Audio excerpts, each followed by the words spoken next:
حضرت ابو ہریرہ رضی اللہ تعالیٰ عنہ سے ایک روایت ہے اور ایک موقع پر انہوں نے ایک بات کہی کہ اس دور کے حوالے سے، اس وقت کے حوالے سے جس طرح سے نبی کریم صلی اللہ علیہ وآلہ وبارک وسلم نے ہمیں آنے والے وقت کی آگاہی عطا فرمائی تھی، اگر ان لوگوں کے سامنے وہ باتیں ظاہر کر دی جائیں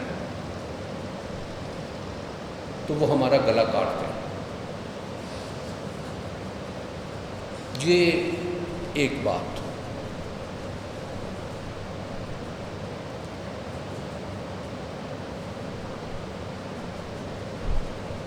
قرآن مجید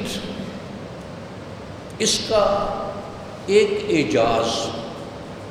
یہ ہے کہ یہ سینے میں منتقل ہوتا ہے، اور میں پچھلے دنوں ایک بات پڑھ کے کہ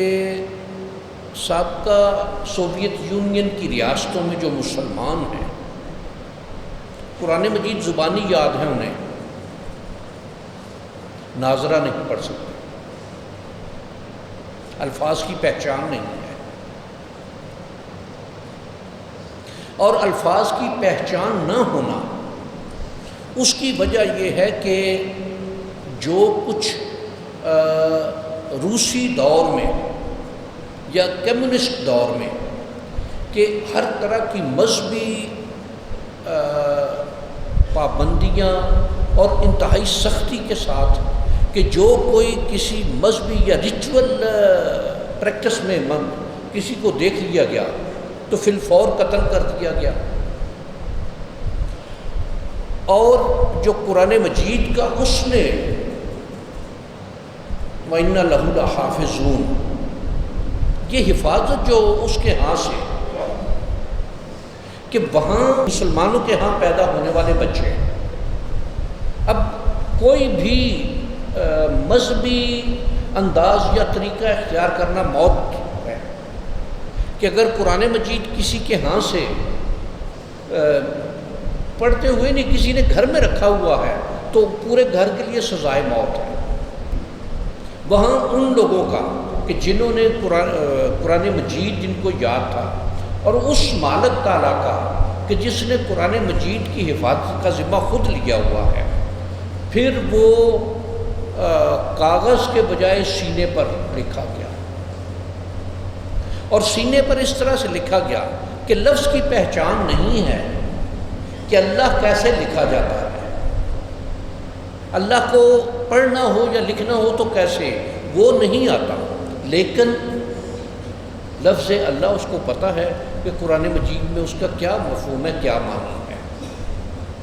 ایک تو اس کی یہ بات کہ اس نے، دوسرا اس میں معاملہ یہ ہے کہ قرآن مجید اس کا جو دوسرا اعجاز ہے وہ یہ ہے کہ جس منصب کا، جس مقام کا یا جس لیول کا صاحب علم اس کو پڑھتا ہے اس پر اسی انداز سے معنی اس کے کھلتے ہیں۔ یعنی جو میں نے ابو ہریرہ رضی اللہ تعالیٰ عنہ کی روایت بیان کی ہے، اب اس میں یہ بھی تھا کہ اس کے کچھ معنی ظاہر ہیں، کچھ معنی پوشیدہ ہیں۔ اب وہ پوشیدہ معنی جو ہیں، قرآن مجید یقیناً بہت بڑے علوم کی کتاب ہے، اور شاید دنیا کا کوئی ایسا علم نہیں ہوگا جو اس کے اندر موجود نہیں ہے، لیکن اب آج سے 200 سال پہلے تک کہ قرآن مجید میں یہ کہ فضا میں اڑنے کا تذکرہ ہے، لیکن اس وقت لوگوں کو سمجھ نہیں کی آ سکتی کہ یہ کیسے ہے۔ شاید کچھ بصیرتیں ایسی ہوں کہ جو آنے والے وقت میں اس شے کو دیکھ رہی ہو کہ انسان کیسے فضا میں اڑے گا، کیسے یہ ہواؤں کو مسخر کرے گا۔ تسخیر کی اس نے ہواؤں کی کہ جس ہوا میں زمین کی جو گریوٹی ہے اس میں بہت معمولی وزن بھی زمین پر آ کے گرتا ہے، ٹنوں وزنی، ایک پورا محلے کا محلہ اٹھایا ہوا۔ آج کل دیکھا جائے تو بوئنگ 777 350-400 لوگوں کو لے کر 350-400 ایک پورا محلہ بن جاتا ہے، ایک پورے محلے کے لوگوں کو اٹھا کے ایک جگہ سے دوسری جگہ لے کر جاتا ہے۔ تو یہ ہواؤں کو مسخر کرنا ہے۔ جب اس میں لیکن یہ بات کہ جب یہ اور یقیناً کہ جب آدم علیہ السلام کو وہ علوم سکھائے گئے تو اس میں یہ بات تھی کہ انسان نے فضا کو کیسے تسخیر کرنا ہے، پانیوں کی تسخیر کیسے کرنی ہے، زیر زمین اس کے جو خزانے ہیں اس کو کیسے اس نے ایکسپلور کرنا ہے۔ لیکن اپنے وقت کے ساتھ ساتھ ہر شے واضح ہوتی چلی جا رہی ہے۔ پھر اس میں یہ ہے کہ یہ ایک جو اس کائنات کا سسٹم ہے اس میں پھر دوسری بات اس میں یہ آتی ہے کہ مذہبی حوالے سے، دینی حوالے سے، آداب کے حوالے سے، احکامات کے حوالے سے،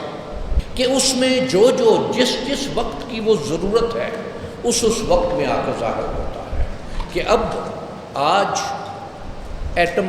کی ایجاد ہوئی، آج سے 100 سال پہلے کہہ لیجیے، اور بنیاد اس کی فلاح انسانیت تھی، انسان کی بھلائی کے لیے یہ ایجاد ہوئی، یا اس کا جو آغاز ہوا یا اس میں جو کچھ تجربات کیے گئے، بنیاد اس کی انسان کی بھلائی تھی۔ لیکن جس طرح سے یہ کہ ہر شے میں پازیٹیو بھی ہے، نیگیٹو بھی ہے، اچھائی بھی ہے، برائی بھی ہے، کہ اس کو ہاؤ ٹو یوز دیٹ۔ ماچس کی تیلی ایک، اس سے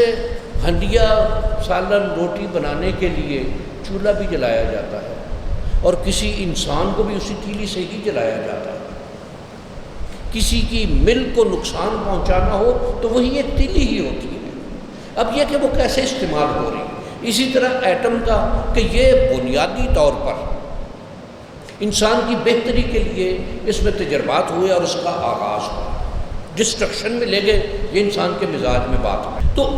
یہ شے اس میں کہ جو ایک تو یہ کہ اس کا سکھا دینا، وَعَلَّمَ آدَمَ الْأَسْمَاءَ كُلَّهَا، یہ ایک یہ بات ہوئی۔ دوسری بات یہ ہے کہ اس میں پوشیدہ معنی کیا کیا ہے۔ اب جو لوگوں سے مراد یہ سائنسدان ہیں، ڈاکٹر ہیں، یا اور جو اس معاملے میں، ان پر جس طرح سے واقعات کے ذریعے سے، حالات کے ذریعے سے یا علوم کے ذریعے سے ان پر جو معاملات کھل رہے ہیں، یہ یقیناً اس کا وہ جو روز ازل میں اس نے وعدہ کیا تھا۔ پھر اس میں یہ بات کہ جس طرح حضرت ہریرہ رضی اللہ تعالیٰ عنہ کا کہ اگر میں وہ ظاہر کر دوں تو میری گردن اتار دی جائے،